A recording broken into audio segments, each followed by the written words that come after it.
Boa tarde a todos. Bem, o prazer aqui estar hoje, nesse espaço aqui que a gente teve a oportunidade de desenhar, criar, trazer algo novo para essa área de alimentação, para essa área de experiência aqui da Expo Shopping. E é um pouco sobre isso que a gente vai falar hoje, tá? Hoje para mim é um momento muito importante, muito especial, onde a gente está falando sobre algo que é um projeto de algum tempo. Eu venho observando o mercado internacional, como essa área se desenvolve, e aí era um projeto já de criar uma área dentro do nosso estúdio que olhasse com muito carinho para o que é o design de interiores, focado em varejo e em experiência. Então hoje a gente queria apresentar o Assia 360, o Design 360. A ideia é essa visão 360 desse espaço, onde não só o design é importante, onde a gente está olhando todos os aspectos, e principalmente os aspectos humanos, que estão ligados ao design e à experiência desses espaços. E eu vou apresentar hoje para vocês um pouco como funciona essa metodologia e como a gente pensou isso, depois de muitos anos de trabalho, muitos projetos, e entendendo as necessidades do mercado, para a gente poder trabalhar de uma maneira mais assertiva. Bem, e vamos lá? Pode passar? Bem, eu queria começar com uma pergunta, para mim, muito importante, né? Onde está o maior ativo do seu shopping? Onde está o maior ativo do shopping? Pode passar? Talvez o maior ativo esteja nos espaços para as pessoas. Não nas lojas somente, mas no espaço entre elas. E aí que eu acho que começa o mindset de como a gente começa a pensar a maneira de projetar de uma forma diferente. No espaço entre as lojas. Pode passar? E aí a gente fala de obsolescência, né? E essa palavra complicada, mas é uma palavra importante da gente entender como se manter relevante no mercado, e que isso não tem a ver com idade, não tem a ver se o ativo é novo ou velho, ou se o shopping envelheceu, mas tem a ver com a perda de relevância, com a perda de propósito, com o desalinhamento, principalmente social, mas cultural também, que os shopping centers acontecem, que os shopping centers passam na sua vida. Pode passar? E o comportamento mudou, né? A gente já sabe, ontem os shoppings tinham essa dinâmica, eu chegava, circulava, comprava e ia embora, era um equipamento funcional de compra. E agora, isso mudou. Hoje, eu circulo, eu encontro, eu compro, eu permaneço. E aí a ideia de permanecer começa a mudar muito o enfoque de projeto, como a gente enfoca na hora de desenhar esses espaços. E nós vamos falar um pouco sobre isso, sobre recorrência e permanência. A grande mudança está que o fluxo, a passagem das pessoas virou permanência. E essa permanência tem que ser pensada. O conforto, em vários aspectos, né? Vários aspectos de design, mas principalmente do entendimento humano, né? E como refletir isso no projeto de arquitetura ou no projeto de interiores.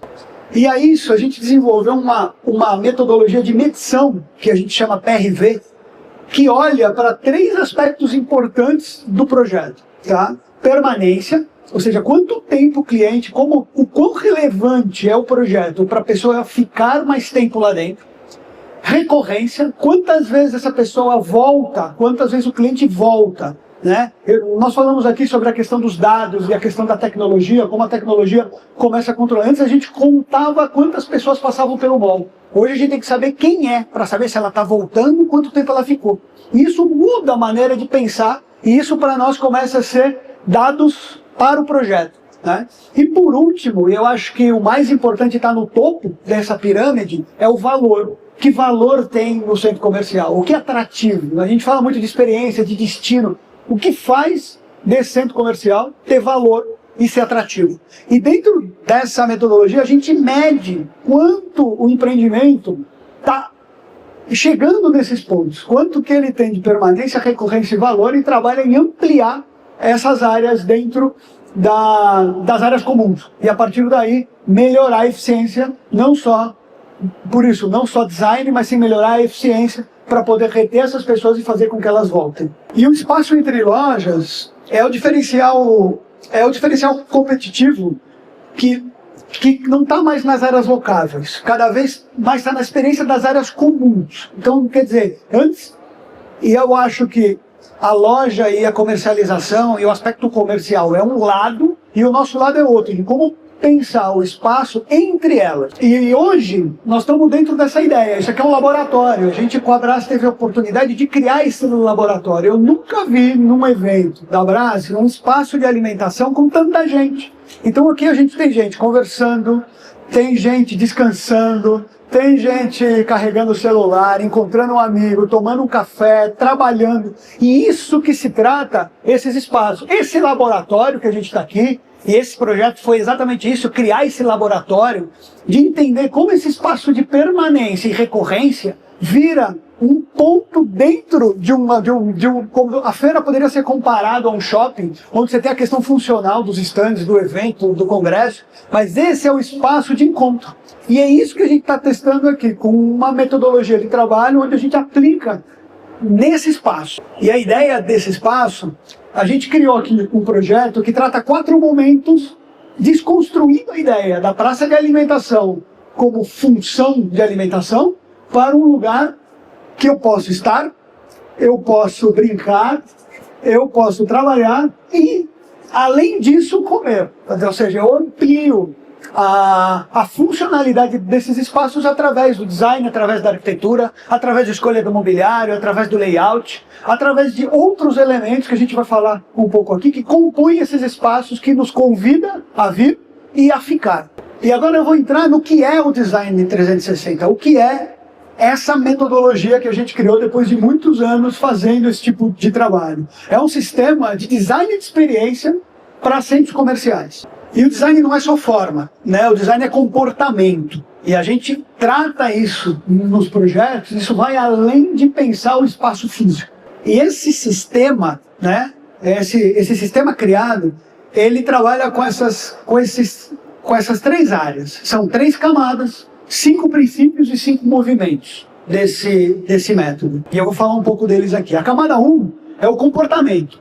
Como as pessoas usam esse espaço. Nós não analisamos o espaço somente. Nós analisamos as pessoas, como elas usam esse espaço. Vai muito além de um layout. A camada 2 é a arquitetura. Como o espaço influencia nesse comportamento. E aqui entra conforto, entra acústica, entra ergonomia, entra todos os aspectos da arquitetura que fazem com que esse espaço gere permanência, gere convivência e experiência positiva. Porque a gente fala muito de experiência, mas a experiência pode ser negativa também. Então, nós estamos falando de gerar experiências positivas. E a camada 3 é o significado. É que essa área tem uma identidade, e tem uma história, tem uma narrativa. E a partir daí, isso começa a entrar em outras áreas do projeto, que, de novo, não são funcionais. E todo projeto, no meu ponto de vista, tem que contar uma história, tem que falar algo. E isso cria laços, cria empatia com quem está usando esse espaço. E a partir daí, é a partir daí que a gente desenha, né? Depois disso, a gente entra em 5 princípios que são aplicados de uma maneira horizontal em todos esses projetos. Permanência como mérito, lugares acima da circulação, escala humana, narrativa e usos híbridos. Vou falar um pouquinho deles. O primeiro, permanência como métrica. E aí a pergunta que a gente faz é, por que alguém ficaria aqui? Por que as pessoas estão aqui hoje e não estão circulando? Por que aqui, nessa experiência que a gente está tendo, eu tenho muito mais gente que historicamente eu estive numa praça de alimentação da Expo Shopping? Porque a gente pensou nisso, né? Fez essa pergunta, por que alguém ficaria aqui? Seja pelo carregador, seja pela almofadinha, ou seja pelo conforto das cadeiras que a gente colocou, pelo sofá. E a partir daí, a gente cria essa permanência. E recorrência, ela vai vir mais vezes e agrega o valor ao projeto. Princípio 2. Um lugar acima da circulação. O que a gente quer é reter as pessoas, não querem que elas passem, né? E aí, o mall deixa de ser corredor e passa a ser destino. Passa a ser um objeto de desejo. Então ele está competindo com a loja. E é isso que é o nosso papel, de fazer um projeto que seja muito atrativo e que a loja seja uma outra área, que não é a minha, né? E aí a gente consegue criar um diferencial competitivo dentro do shopping. Eu sempre digo que a loja cada vez mais está virando commodity dentro do shopping center. As lojas se repetem, os produtos se repetem. O que muda é a afetividade que eu tenho, seja por comodidade, ou seja porque eu gosto de ir naquele espaço. E é aí que a gente entra para trabalhar. O princípio 3 é a escala humana. E aí entra esses aspectos importantes da arquitetura. Ergonomia, escolher bem a cadeira, escolher o conforto que ela tem, acústica, iluminação, biofilia, é outro assunto que se fala muito, mas como usar isso? Tecnologia, a questão da comunicação, da mídia, da tecnologia. E os materiais. A escolha certa do material. E isso está tudo aplicado aqui. A gente quis fazer isso de um laboratório e o legal é que a gente vai trazer resultados. O resultado que a gente está medindo aqui é muito satisfatório ver que isso funciona nessa escala. Né? E a narrativa, aí é o princípio 4, né? Mas a narrativa, que é as pessoas lembrarem do lugar porque aquilo agregou alguma coisa para ela, que ela possa contar que ela foi num lugar que tinha alguma coisa, que fez ela lembrar de alguma coisa, seja uma questão cultural. E essa é uma coisa muito importante. Quando a gente começa um projeto e a gente vai analisar, e hoje nós estamos fazendo um projeto no Brasil inteiro, é muito diferente um projeto no Sul, um projeto no Nordeste, um projeto no Sudeste. Essa questão de posicionamento cultural cada vez é mais importante, porque provavelmente, isso é real, as pessoas se relacionam diferente no Nordeste do que no Sul. Elas consomem diferente, elas sentam diferente, elas encontram as pessoas diferentes. Isso é a riqueza que a gente tem de trabalhar num país como o Brasil e de ter essa diversidade aqui dentro.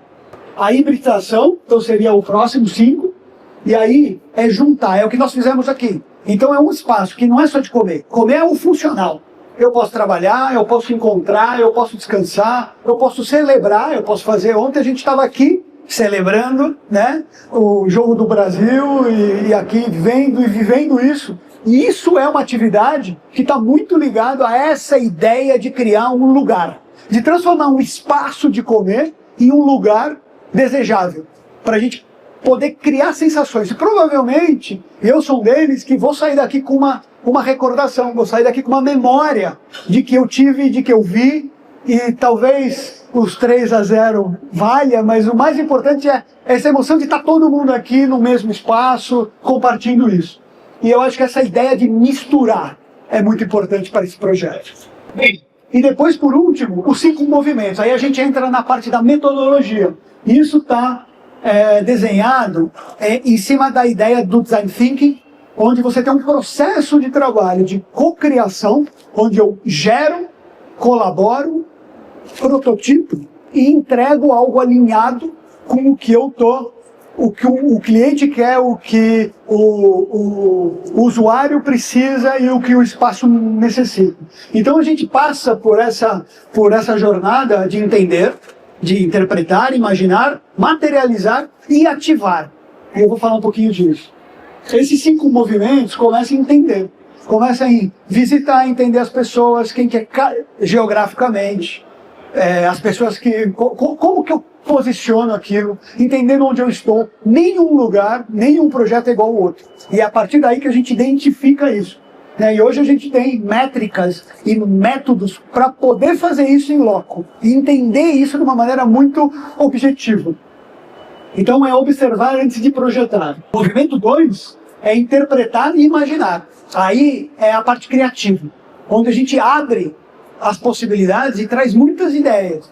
E eu acho que esse momento de brainstorming de ideias e fazer isso de uma maneira colaborativa, cada vez mais está mostrando que o projeto é muito mais assertivo. A gente vai chegar em um objetivo pactado e que não atende a um desejo do arquiteto, porque eu gosto, porque eu não gosto. É um projeto muito desenhado ao objetivo que ele tem. Né? Então, a gente pega esse comportamento, essa ideia que a gente colheu em todos os dados que eu tenho, e transforma em um conceito. Tá? E uma história. Depois eu materializo, né? Eu transformo essa estratégia em espaço. Aí eu entro no layout, eu entro na escolha do mobiliário, eu entro na acústica, eu entro em todos os aspectos físicos e técnicos disso, mas com toda essa carga e com toda essa história que a gente construiu até o momento. E aí eu concluo esse processo. Então a ideia do Design 360 é um processo desenvolvido durante quase 15 anos que a gente vem fazendo isso no mercado brasileiro, né? olhando muito o que acontece fora e as metodologias de como isso acontece fora e traduzindo isso de uma forma como tendência e transformando isso de uma forma que eu consiga interagir com o cliente, com o shopping e com o usuário para criar algo muito ajustado ao objetivo do projeto. Então, é um processo em 3 camadas, 5 princípios, 5 movimentos de execução. Aí alguns projetos, né? Esses são alguns projetos que a gente tem. Então aqui, esse é um espaço em Uberlândia, é um espetáculo que a gente conseguiu criar uma área externa de convivência. E aqui a gente transformou vaga, eu brinco que a gente trocou carros por árvores, né? A gente tirou o estacionamento e transformou num parque, em uma área que hoje é a área mais desejada de toda essa região da cidade, virou um ponto de encontro. Então a gente liga essa. E por que as pessoas ficam? Por tudo isso. Porque é atrativo, porque tem coisas para fazer, tem desde playground, tem os restaurantes, tem áreas simplesmente para você deitar e ficar. Então é um espaço pensado não na função, e sim na questão, no desejo das pessoas. E isso, quando a gente foi fazer lá, a gente avaliou que a cidade não tinha parque, a cidade tinha clubes fechados, as pessoas não tinham opção. E isso acontece em muitas cidades. O shopping vira uma opção de lazer. E a partir daí, como trazer qualidade para esse lazer? E esse projeto fala um pouco sobre isso. Esse é outro projeto onde a gente trabalha muito, esse é um projeto, e a gente trabalha muito em transformar essa passagem, esse espaço de convivência do mall, em algo que não se pareça com o mall. Que se pareça a esse projeto, por exemplo. Ele é um parque que por acaso a gente constrói com lojas em volta, mas a sensação que você cria é de você estar num parque. E a partir daí a gente transforma a passagem em destino. E esse projeto ele tem 3 pavimentos e todos eles estão conectados com a rua pública. É um terreno muito inclinado e a gente costura o bairro através do shopping, através do centro comercial e cria uma experiência de passagem totalmente inovadora. Escala humana, né? Esse projeto, essa foto eu gosto muito, que é essa ideia de desenhar algo na escala. Nós chegamos, né? Esse é um rooftop, do Shopping Genópolis. E quando a gente chegou lá, eram uns grandes muros. O que a gente fez foi abrir grandes janelas para ver o entorno do bairro, a copa das árvores. E criamos espaços simplesmente de contemplar uma perspectiva do bairro que os moradores não tinham. E a partir daí, entender que essa janela tem uma escala humana, né? Não é simplesmente tirar as paredes. A gente moldurou aquele bairro através da escala humana, entendendo que isso é uma janela para o bairro dele e fazendo com que o centro comercial entre na dinâmica e no lifestyle e no dia a dia desse morador que está aí. Provavelmente esse senhor possa vir ao shopping comprar alguma coisa, mas ele não está muito preocupado com o tempo. E é isso que eu acho que é entender, porque esse bairro fala disso. Esse bairro fala de pessoas com mais idade, com essa circulação, com o shopping como um ponto de encontro por um destino que não é compras. E a compra vira uma consequência e o desejo de tirar esse senhor do sofá e trazer ele para cá é o que a gente transforma a vida dessas pessoas quando a gente faz alguma coisa nesse sentido. Outro projeto, esse projeto ele revitaliza um edifício histórico em Campinas, é um edifício abandonado e cria algo novo. Então, trazer essa narrativa, e aqui a gente traz a história do bairro, a história do edifício. Isso era um antigo curtume, e a gente fez esse forro como se fosse o couro curtindo. Então a gente começa a contar uma história que a arquitetura possa trazer isso. As cores foram escolhidas, tudo aqui está pensado em tentar trazer essa vivência de algo que já não existe, mas que fala da história do bairro. E isso cria identidade, e começa a criar um espaço onde as pessoas lembram, puxa, o meu avô, e a gente teve essa história, né? As pessoas lembram, faz isso uma relação de porque está em campo. Então, isso começa a criar uma identidade e essa afetividade, né? E isso como que a gente consegue? Estudando e entendendo o que está de entorno.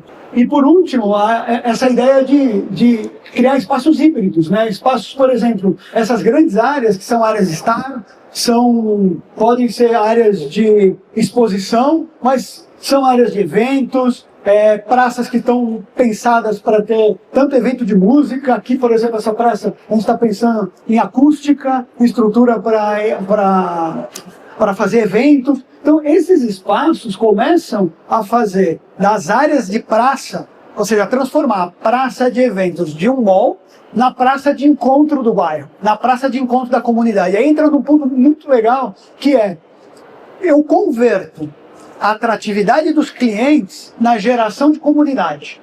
E aí eu crio relevância e crio permanência, né, de criando conforto e recorrência. Isso começa a fazer parte do dia a dia dos moradores do entorno e de quem usa o shopping. E com isso eu concluo e eu agradeço a todos, né? A ideia nossa é, depois de tantos anos, é criar algo inovador para esse tipo de projeto e com uma abordagem cada vez mais humana de entender que o projeto não se repete. E é aí que eu acho que é eu acho que a grande diferença não é o resultado. Pode ser que a gente chegue num resultado que olha e fala, puxa, talvez não tem muita inovação aqui. Mas o processo é muito inovador até chegar nesse lugar onde ele vai estar muito adequado, né? Então, eu acho que para nós a gente está conseguindo ser muito mais assertivo e criar muito mais retorno. Esse é um caso, né? De novo, esse laboratório que a gente está aqui hoje, e a gente já está está criando aqui algo muito positivo. E é isso hoje que a Assia vem aplicando e desenvolvendo. Isso nós vamos agora, implantamos isso nas equipes, e a partir de agora os projetos, nós vamos aplicar isso em 100% dos projetos do estúdio, para poder gerar algo novo. E esse trabalho é muito importante, né? Esse trabalho é um trabalho a muitas mãos, não é mais do grande criador, né? O arquiteto tem um papel de catalisador, e não só do grande criador. E eu acho que é isso que é o segredo de um trabalho hoje, é poder trabalhar com informação, com os usuários e principalmente a muitas mãos de quem está com a gente, tá? Bem, agradeço muito, é uma honra estar aqui apresentando isso para vocês, e eu estou muito feliz de ter, depois de todos esses anos, conseguir criar algo que eu crio dentro do próprio estúdio, um legado que pode ser levado para frente como uma metodologia de trabalho do que a gente fez até hoje e pode ser reproduzido já numa escala maior. Então a gente consegue abranger mais e consegue levar esse. A gente está levando esse conceito hoje, que estava restrito aos grandes, hoje a gente atende os grandes desenvolvedores, e hoje a gente está indo a pequenos shoppings, a pequenas intervenções, e isso é muito legal, ter essa capacidade. E graças a esse processo, hoje a gente consegue ter essa capacidade de expandir. Obrigado de novo, é um prazer estar aqui, espero que vocês reconheçam um pouco disso nesse espaço, e agradeço a presença de todos, e muito obrigado.